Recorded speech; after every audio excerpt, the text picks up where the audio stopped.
Well, let's go to the Lord in prayer and ask Him to meet with us tonight.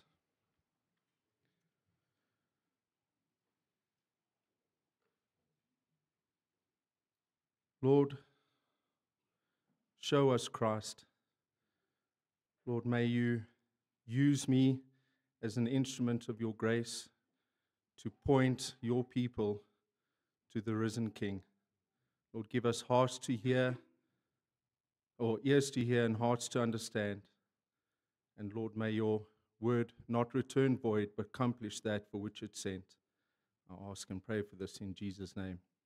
Amen. So I want to begin tonight with a quote. And a quote not from a theologian, but a surprisingly unsuspected source. The Lorax by Dr. Seuss, who insightfully said, "Which way does a tree fall? A tree falls the way it leans. Be careful which way you lean." Now, that may have been intended for environmental purposes, but it holds a powerful truth for our spiritual lives as well. So it begs the question, which way is your life leaning? I don't mean physically, I mean spiritually, emotionally, directionally. Your habits or your hopes, your decisions, your desires, your relationships, and even in your private thoughts, which way are you leaning? Because here's the reality.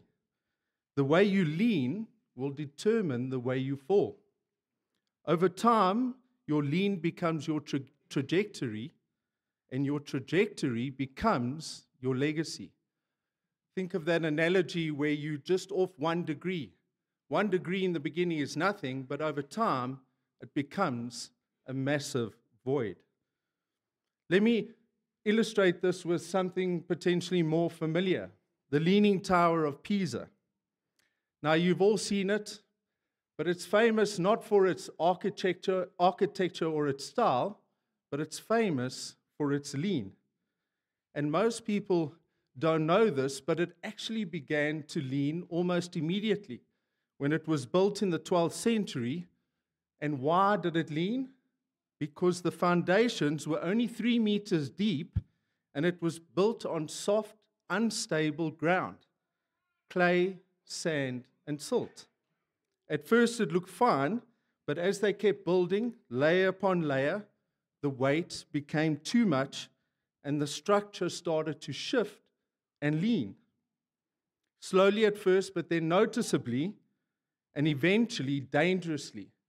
Millions have been spent trying to rectify it, to try and correct it, but they couldn't. But it still stands today, but it still leans, because the foundations were never right from the beginning. So let me bring this home to us today. Our lives are leaning too.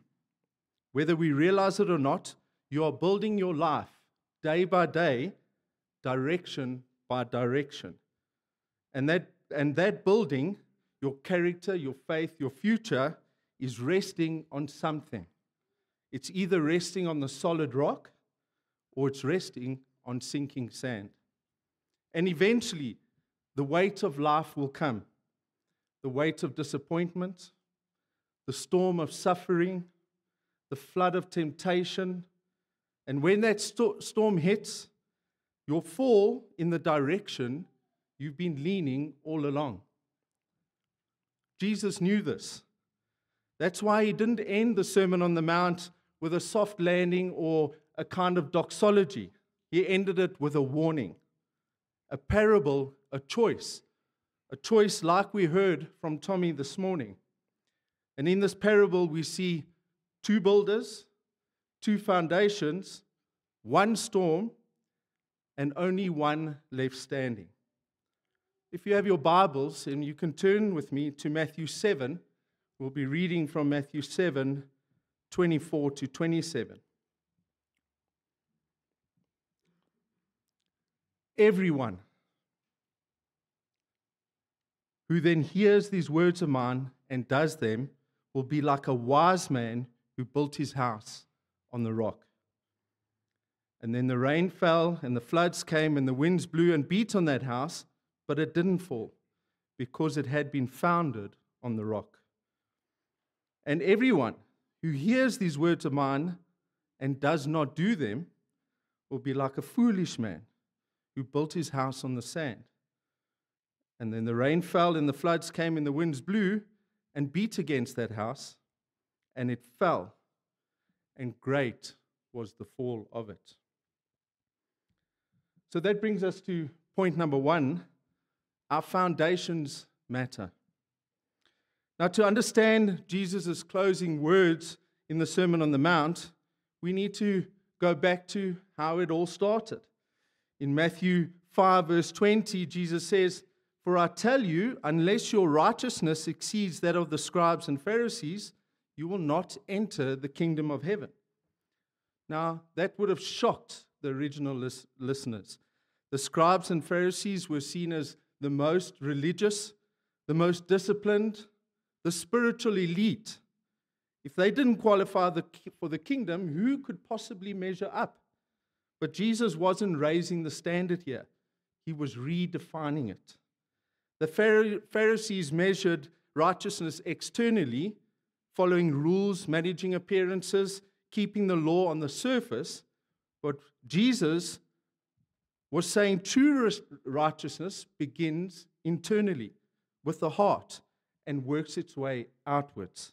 It's not about religious performance. It's about a genuine, right relationship with the Father and how we ought to live out that relationship and flourish as citizens of His kingdom. Throughout the Sermon on the Mount, Jesus shows us what this kingdom looks like. We're not just to avoid murder. We are, but confront anger and contempt, avoiding adultery, but addressing the lustful heart. Not just loving your neighbor, but loving your enemies and praying for them. Not just giving, fasting, and praying, all for show, just like the Pharisees, but doing it in secret for God's eyes alone. What Jesus was doing here, he was peeling back the layers, showing them and us what kingdom living looks like. It's the heart, the motivation, our core lean. So by the time we get to the end of Matthew 7, Jesus brings it all together with a final image. 2 builders, 2 houses, 1 storm, but the key difference is the foundation.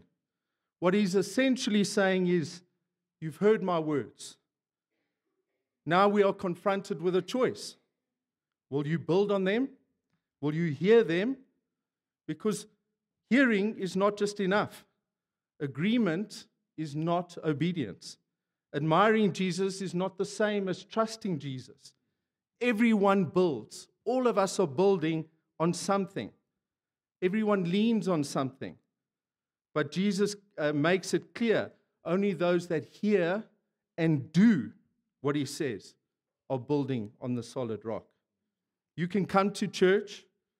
You can know the right words. You can even like Jesus' teaching. But you can still be a fool in the eyes of God if you don't obey him. The wise builders didn't just listen, they leaned. They trusted Jesus enough to obey him. Not perfectly, but purposely, as we heard from Sam's testimony this morning. Because storms will come. That's an inevitability.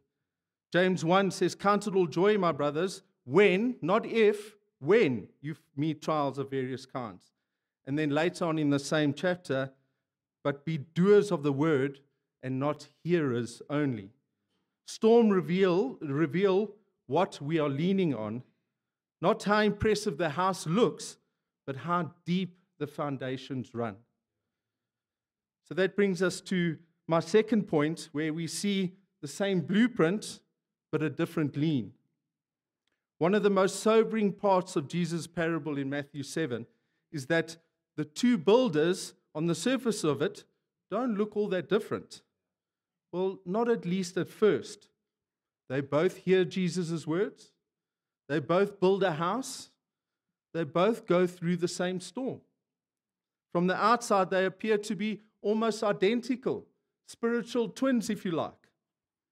In our context, these builders may look something like this: attend the same church, read the same Bible, listen to the same sermons, and even sing the same songs. Same blueprint, same materials, same conditions. But Jesus doesn't draw our attention to what's above the surface. He focuses on what's beneath it. And when that storm comes, only the result is different. The difference wasn't the house. The difference was the foundation. One builder dug deep and built on the rock. The other cut corners and built on sand. And here's the reality. You can build a life that looks solid on the outside and still be leaning in the wrong direction. Leaning in the wrong direction may look like building on the approval of others, leaning on your morality and self-righteousness, anchoring yourself in cultural Christianity, religious habits, routine. Maybe you grew up in a church or in this church, finding security in comfort, control, your job, your family, friends, health, finances. The list goes on. There are many ways to lean wrong, but there's only one way to lean right. And when that pressure comes, and it will, the storm doesn't just threaten the surface, it tests the foundations. That is why the prophet Isaiah pointed to the one true foundation. Behold, I am the one who has laid a foundation in Zion, a stone, a tested stone, a precious cornerstone, a sure foundation. And that cornerstone, that sure foundation, is Jesus Christ. Paul affirms this in 1 Corinthians 3. For no one can lay a foundation other than that which is laid, which is Jesus Christ. So let me ask again, what are you really building your life on? What are you leaning on? Is it your reputation?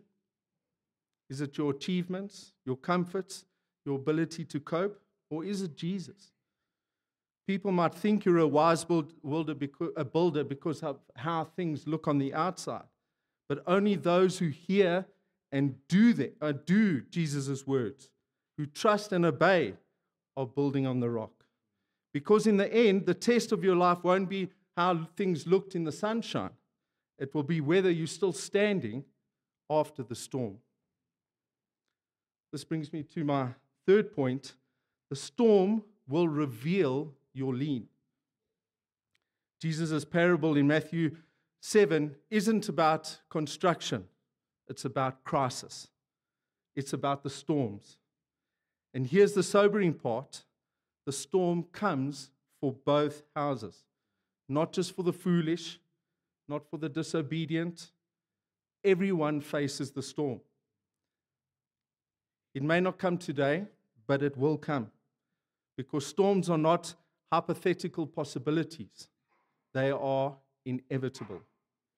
And I think there are at least two kinds of storms on Jesus' mind in this parable. The first storm is the storm of life. The ones we'll face because we live in a broken world. Trials, suffering, and sorrow. And here's the hook for all you note takers. Trials don't create your foundations. They reveal it. They reveal your foundations. Trials don't create your foundations. They reveal them. They expose what you've really been trusting in. When those dark and difficult times come, that dreaded phone call in the middle of the night, a diagnosis that you never saw coming, a child walking away from the faith, a wave of grief, burnout, and betrayal. In those moments, those times of testing, you'll quickly learn what you've been leaning on. What is your foundation? If you've built on control anxiety will flood you. If you've built on approval, rejection will shake you to your core. If you've built on comfort, suffering will disorientate you. But if you've built your life on Christ, the rock, you might bend. You will experience the storm, but you will never break. Again, the prophet Jeremiah gives a vivid image of what building on the Christ looks like. Blessed is the man who trusts in the Lord, who builds, who leans on the Lord. He's like a tree planted by water and sends its roots by the stream. Its roots run deep. Now listen to when the trials come. And it does not fear when heat comes, for its leaves remain green. And is not anxious in the year of drought, for it does not cease to bear fruit. Notice this, the tree still faces heat and drought. It still faces the storm, but is not anxious. It doesn't wither or break. Neither does it just survive, but it flourishes. Why? Because its roots run deep, and that's what it means to build or lean your life on Christ. Then we get to the second storm, which is the final storm of God's judgment. Jesus is pointing to something more than just the trials of the here and now. Don't miss the seriousness of Jesus' concluding remarks in this parable. And it fell, and great was the fall of it. The original word for great here implies total devastation. This is not a small or minor setback. This is not just someone having a bad day. It's total, eternal ruin. Paul writes in 1 Corinthians 3:13, each one's works will become manifest, for the day God's final judgment will disclose it, because it will be revealed by fire, and fire will test what sort of work each one has done. It will test what your foundations were on. It will test what way you have been leaning. Church, that day is coming. And on that day, no facade, no pretense will hold.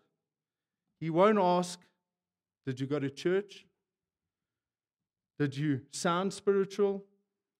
Did others admire you? Instead, he will ask simply, did you hear my words and did you build on them? This isn't about how much you admire Jesus. It's not about whether you trusted him. It's not but it's whether you obeyed him and whether you built your life on him. These are sobering truths, and they should invoke in us at least three responses when the storm comes. Number one, take Jesus seriously. Jesus ends the sermon with confrontation, not with comfort. This is not advice. This is a divine warning. Your life is being tested by what you trust in. As Proverbs 3 says, trust in the Lord with all your heart and do not lean on your own understanding. The question is not if you're leaning, but it's rather, what are you leaning on? Are you leaning on your own wisdom, strengths, or comforts? Or are you leaning your full weight onto Christ? The second is, don't confuse appearances with foundations. The house on the sand may have looked stable until the storm came. Our culture more than ever celebrates image over substance. Social media does a great job of doing that. But God examines the heart. As the Lord told Samuel, man looks on the outward appearance, but the Lord looks at the heart. He tests your foundations. Don't just ask, how do I look? We need to go deeper. Ask, what am I truly leaning on? And thirdly, let the warning drive you to grace. Jesus didn't just tell this parable to scare you or to shame you. He told it to save you. The same Jesus who warns of judgment is the same one who bore that judgment for us on the cross. As Paul writes in 2 Corinthians, for our sake he made him to be sin who knew no sin, so that in him we might become the righteousness of God. He took the storm so your house could stand. So if you're here tonight and think I've been building on sand, let me urge you, it's not too late. Our hope is not in the strength of our construction, but in the strength of our foundation. And that foundation is not a set of rules or principles like the Pharisees. It's a person. And that person is Jesus Christ. He is the rock. And he didn't just preach the Sermon on the Mount, he fulfilled it. He lived the perfect life we couldn't. He loved his enemies. He walked in perfect obedience to the will of the Father. And he trusted the Father fully, even unto the point of death. And on the cross, Jesus didn't just suffer physically. He stood in our place and took the storm of God's judgment and wrath for our sin and guilt. Because of this hope, Paul assures us in Ephesians 2, you are no longer strangers and aliens, but are fellow citizens with the saints and members of the household of God. Built on the foundation of the apostles and the prophets, Jesus Christ himself being the cornerstone. Jesus is the cornerstone, the one sure and eternal foundation. That's why the call tonight is not simply build better or try harder. It's come to the rock. Come to Jesus. Trust in him. Rest in him. Build your whole life on him.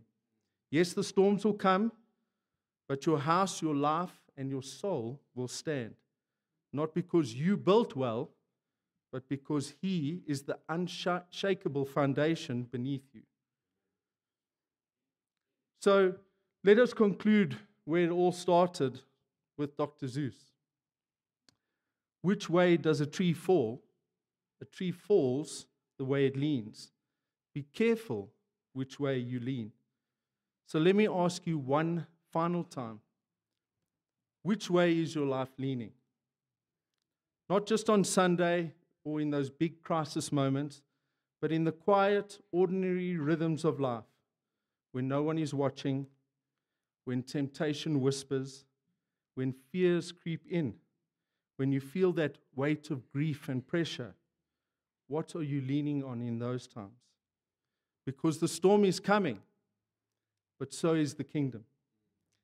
As that old hymn says, and as we sang a few moments ago, on Christ, the solid rock I stand.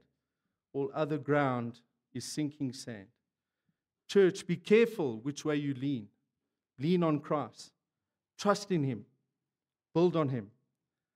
For no one can lay a foundation other than that which is laid, which is Jesus Christ. Amen. Let's pray.